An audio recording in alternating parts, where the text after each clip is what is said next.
So today we're going to do an introduction on the Ozpig oven smoker.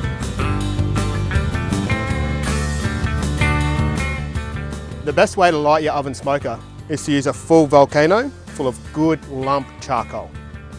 Place 3 fire lighters underneath your volcano, light your lighters, place your volcano over the top.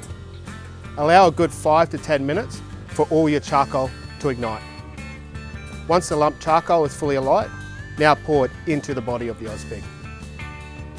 Move the lump charcoal around so it's evenly distributed around the base of the Ozpig. Once you've done this, grab 2 handfuls full of unlit charcoal and place that over top of the bed of charcoal. Allow time for this to light and mix through. Once the charcoal is alight, now place your piece of smokewood in. Now you're ready to place your oven smoker on top of the Ozpig. To set up your oven smoker, first put your chimney damper on top of your smoker. Make sure your chimney dampener is wide open. After that, you'll move into your chimney cap on top of your Ozpig. Now allow your oven smoker to come up to temperature.